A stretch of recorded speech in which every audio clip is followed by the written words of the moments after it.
ओम नमः शिवाय। हर हर महादेव। दोस्तों स्वागत है आपका आपके अपने चैनल शुभ मंगल में। दोस्तों सावन का दूसरा महीना चल रहा है और सावन के 5वें सोमवार के दिन बहुत ही दिव्य और दुर्लभ संयोग बन रहा है।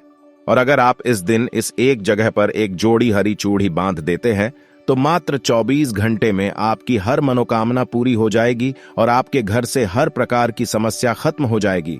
दोस्तों सावन का महीना अपने आप में ही दिव्य और चमत्कारी माना जाता है और सावन का हर सोमवार अपने आप में ही एक अलग महत्व रखता है। इस दिन भोलेनाथ से आप जो भी मंगाते हैं उसे भगवान खुशी खुशी पूरा कर देते हैं। दोस्तों सावन में हरी चूड़ियों का भी अपना एक अलग महत्व है। माना जाता है कि इस रंग की चूड़ियां और कपड़े पहनने से परिवार में खुशहाली बनी रहती है। शास्त्रों में भगवान शिव को योगी भी कहा जाता है। योगी होने से उन्हें प्रकृति की सुंदरता के बीच हरियाली में ध्यान लगाकर बैठना पसंद है। इसी के चलते मान्यता है कि हरा रंग महादेव को बेहद प्रसन्न है।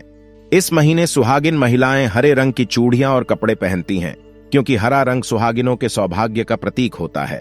माना जाता है कि इस महीने हरे रंग को धारण कर भगवान शिव की पूजा करने से परिवार का कल्याण होता है। इसके साथ ही इस महीने पूजा करने से भगवान शिव और विष्णु का भी आशीर्वाद मिलता है।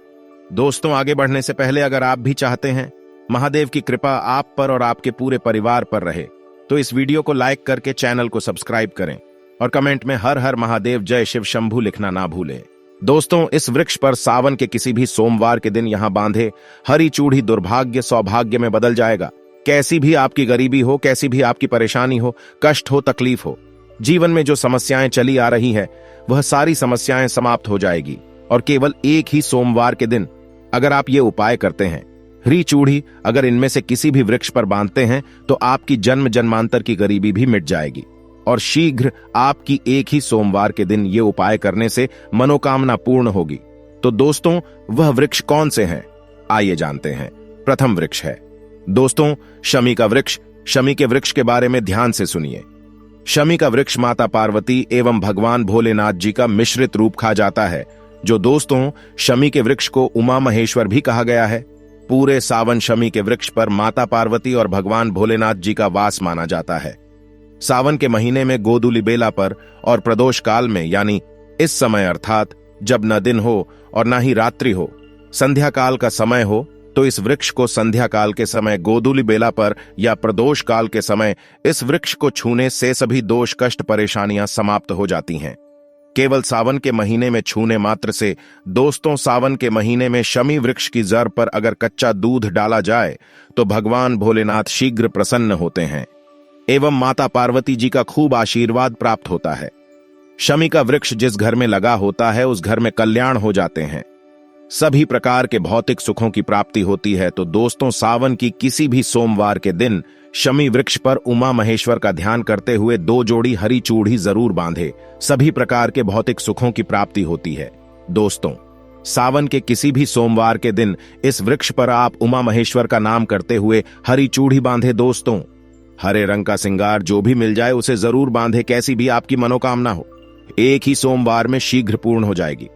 दोस्तों आपको भगवान शिव एवं माता पार्वती का ध्यान करते हुए आपको एक जोड़ा हरी चूड़ी या फिर 2 जोड़ा हरी चूड़ी आपको शमी के वृक्ष में जरूर बांध देना है।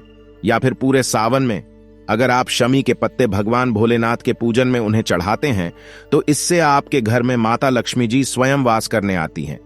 महादेव खुद चलकर आपके घर में वास करते हैं। आपकी कैसी भी दरिद्रता हो, कैसी भी गरीबी हो, कैसी भी परेशानी हो, सब समाप्त हो जाती हैं। दूसरा वृक्ष है धतूरे का वृक्ष। धतूरे का वृक्ष भगवान शिव का रूप माना गया है। इस वृक्ष पर स्वयं काल भैरव यानी भगवान भोलेनाथ के उग्र स्वरूप काल भैरव के अंश से उत्पन्न हुआ है। यह धतूरा वृक्ष ऐसा माना जाता है दोस्तों शिवलिंग पर धतूरे का पत्ता पुष्प चढ़ाने से राहु केतु के दुष्प्रभाव से बचे रहते हैं। धतूरे के वृक्ष पर सावन के किसी भी सोमवार के दिन अगर 2 जोड़ी हरी चूड़ी बांधते हैं तो शत्रु से छुटकारा मिलता एवं शत्रु का सर्वनाश होता है। धतूरे का वृक्ष आपको अपने आसपास कहीं पर भी मिल जाएगा तो इस वृक्ष पर आपको एक जोड़ी हरी चूड़िया या फिर 2 जोड़ी हरी चूड़िया जरूर बांध कर आनी है। दोस्तों तीसरा वृक्ष है बेलपत्र यानी बेल का वृक्ष। दोस्तों इस वृक्ष पर स्वयं महादेव वास करते हैं और माता पार्वती वास करती हैं। तो सावन के सोमवार कि किसी भी दिन, किसी भी सोमवार के दिन, कोई भी सोमवार हो, आप जरूर जाएं और एक थाली में आप हरी चूड़ी ले ले, एक जोड़ी और जितनी भी श्रृंगार की चीजें हैं ये ले ले, और आप एक लाल फीता या एक हरे फीते के सहारे लाल चूड़ी को ले जाकर इस वृक्ष पर बांधे। फिर देखिए कैसे चमत्कार होता है। आपकी कैसी भी मनोकामना हो, कैसी भी इच्छा हो, हाथों हाथ पूर्ण करेंगे भगवान भोलेनाथ एवं माता पार्वती। दोस्तों, वैसे अगर आप वृक्ष पर नहीं बांध सकते हैं, जैसे कि साधारण लोग नहीं जा सकते हैं, जैसे बहुत सी महिलाएं नहीं जा सकती हैं, तो साधारण रूप से भी ये आप कर सकती हैं। आप क्या करें कि आपके आसपास कहीं पर भी अगर मदार का वृक्ष मिल जाए, मदार का वृक्ष तो आसपास कहीं पर भी मिल जाएगा, तो आप मदार के वृक्ष में भी एक जोड़ा हरी चूड़ी जरूर बांधे, क्योंकि इस वृक्ष पर भी स्वयं महादेव वास करते हैं। तो मदार, जिसे आंकड़े का वृक्ष भी कहते हैं, इसे आक का वृक्ष भी कहते हैं, तो इस पर भी जाकर आप बांधे, विशेष लाभ होता है। और अगर नहीं मिलता तो फिर आप सावन के किसी भी सोमवार के दिन आप केले के वृक्ष में, इसमें स्वयं भगवान विष्णु निवास करते हैं और माता लक्ष्मी जी वास करती हैं, तो आप जरूर जाकर एक जोड़ा हरी चूड़ी बांधे। कैसी भी मनोकामना हो, कैसी भी परेशानी हो, परेशानी तो दूर होगी ही, साथ ही मनोकामना पूर्ण होगी। दोस्तों, इसके साथ ही यदि इस दिन आप सावन सोमवार की व्रत कथा पढ़ाते हैं या सुनते हैं, तो आपकी हर तरह की मनोकामना तुरंत पूर्ण हो जाएगी। तो आइए आपको सुनते हो। सावन सोमवार की व्रत कथा। एक समय की बात है, किसी नगर में एक साहूकार रहता था। उसके घर में धन की कोई कमी नहीं थी, लेकिन उसकी कोई संतान नहीं थी। इस कारण वह बहुत दुखी था। पुत्र प्राप्ति के लिए वह प्रत्येक सोमवार व्रत रखता था और पूरी श्रद्धा के साथ शिव मंदिर जाकर भगवान शिव और पार्वती जी की पूजा करता था। उसकी भक्ति देखकर एक दिन मां पार्वती प्रसन्न हो गईं और भगवान शिव से उस साहूकार की मनोकामना पूर्ण करने का आग्रह किया। पार्वती जी की इच्छा सुनकर भगवान शिव ने कहा कि हे पार्वती, इस संसार में हर प्राणी को उसके कर्मों का फल मिलता है और जिसके भाग्य में जो हो उसे भोगना ही पर रहता है। लेकिन पार्वती जी ने साहूकार की भक्ति का मान रखने के लिए उसकी मनोकामना पूर्ण करने की इच्छा जताई। माता पार्वती के आग्रह पर शिवजी ने साहूकार को पुत्र प्राप्ति का वरदान तो दिया, लेकिन साथ ही यह भी कहा कि उसके बालक की आयु केवल 12 वर्ष होगी। माता पार्वती और भगवान शिव की बातचीत को साहूकार सुन रहा था। उसे ना तो इस बात की खुशी थी और ना ही दुख। वह पहले की भांति शिवजी की पूजा करता रहा। कुछ समय के बाद साहूकार के घर एक पुत्र का जन्म हुआ। जब वह बालक 11 वर्ष का हुआ तो उसे पढ़ने के लिए काशी भेज दिया गया। साहूकार ने पुत्र के मामा को बुलाकर उसे बहुत सारा धन दिया और कहा कि तुम इस बालक को काशी विद्या प्राप्ति के लिए ले जाओ और मार्ग में यज्ञ कराना। जहां भी यज्ञ कराओ वहां ब्राह्मणों को भोजन कराते और दक्षिणा देते हुए जाना। दोनों मामा भांजे इसी तरह यज्ञ कराते और ब्राह्मणों को दान दक्षिणा देते काशी की ओर चल पड़े। रात में एक नगर पडेढ़ा, जहां नगर के राजा की कन्या का विवाह था। लेकिन जिस राजकुमार से उसका विवाह होने वाला था वह एक आंख से काना था। राजकुमार के पिता ने अपने पुत्र के काना होने की बात को छुपाने के लिए एक चाल सोची। साहूकार के पुत्र को देखकर उसके मन में एक विचार आया। उसने सोचा, क्यों ना इस लड़के को दूल्हा बनाकर राजकुमारी से विवाह करा दूं। विवाह के बाद इसको धन देकर विदा कर दूंगा और राजकुमारी को अपने नगर ले जाऊंगा। लड़के को दूल्हे के वस्त्र पहनाकर राजकुमारी से विवाह कर दिया गया। लेकिन साहूकार का पुत्र ईमानदार था। उसे यह बात न्याय संगत नहीं लगी। उसने अवसर पाकर राजकुमारी की चुन्नी के पल्ले पर लिखा कि तुम्हारा विवाह तो मेरे साथ हुआ है, लेकिन जिस राजकुमार के संग तुम्हें भेजा जाएगा वह एक आंख से काना है। मैं तो काशी पर रहने जा रहा हूं।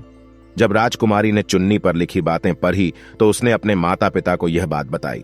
राजा ने अपनी पुत्री को विदा नहीं किया, जिससे बारात वापस चली गई। दूसरी ओर साहूकार का लड़का और उसका मामा काशी पहुंचे और वहां जाकर उन्होंने यज्ञ किया। जिस दिन लड़के की आयु 12 साल की हुई उसी दिन यज्ञ रखा गया। लड़के ने अपने मामा से कहा कि मेरी तबीयत कुछ ठीक नहीं है। मामा ने कहा कि तुम अंदर जाकर सो जाओ। शिवजी के वरदानुसार कुछ ही देर में उस बालक के प्राण निकल गए। मृत भांजे को देख उसके मामा ने विलाप शुरू किया। संयोगवश उसी समय शिवजी और माता पार्वती उधर से जा रहे थे। पार्वती ने भगवान से कहा, स्वामी, मुझे इसके रोने के स्वर सहन नहीं हो रहा। आप इस व्यक्ति के कष्ट को अवश्य दूर करें। जब शिवजी मृत बालक के समीप गए तो वह बोले कि यह उसी साहूकार का पुत्र है जिसे मैंने 12 वर्ष की आयु का वरदान दिया। अब इसकी आयु पूरी हो चुकी है। लेकिन मातृभाव से विभोर माता पार्वती ने कहा कि हे महादेव, आप इस बालक को और आयु देने की कृपा करें, अन्यथा इसके वियोग में इसके माता पिता भी तड़प तड़प कर मर जाएंगे। माता पार्वती के आग्रह पर भगवान शिव ने उस लड़के को जीवित होने का वरदान दिया। शिवजी की कृपा से वह लड़का जीवित हो गया। शिक्षा समाप्त करके लड़का मामा के साथ अपने नगर की ओर चल दिया। दोनों चलते हुए उसी नगर में पहुंचे जहां उसका विवाह हुआ था। उस नगर में भी उन्होंने यज्ञ का आयोजन किया। उस लड़के के ससुर ने उसे पहचान लिया और महल में ले जाकर उसकी खातिरदारी की और अपनी पुत्री को विदा किया। इधर साहूकार और उसकी पत्नी भूखे प्यासे रहकर बेटे की प्रतीक्षा कर रहे थे। उन्होंने प्रण कर रखा था कि यदि उन्हें अपने बेटे की मृत्यु का समाचार मिला तो वह भी प्राण त्याग देंगे, परंतु अपने बेटे के जीवित होने का समाचार पाकर वह बेहद प्रसन्न हुए।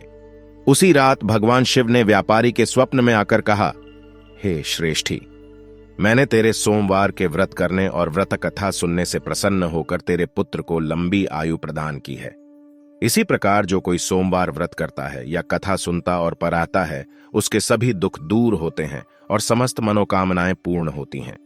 दोस्तों, आशा करते हैं वीडियो काफी अच्छी लगी होगी। वीडियो अच्छी लगे तो वीडियो को लाइक करें, शेयर करें और चैनल सब्सक्राइब करें। हर हर महादेव।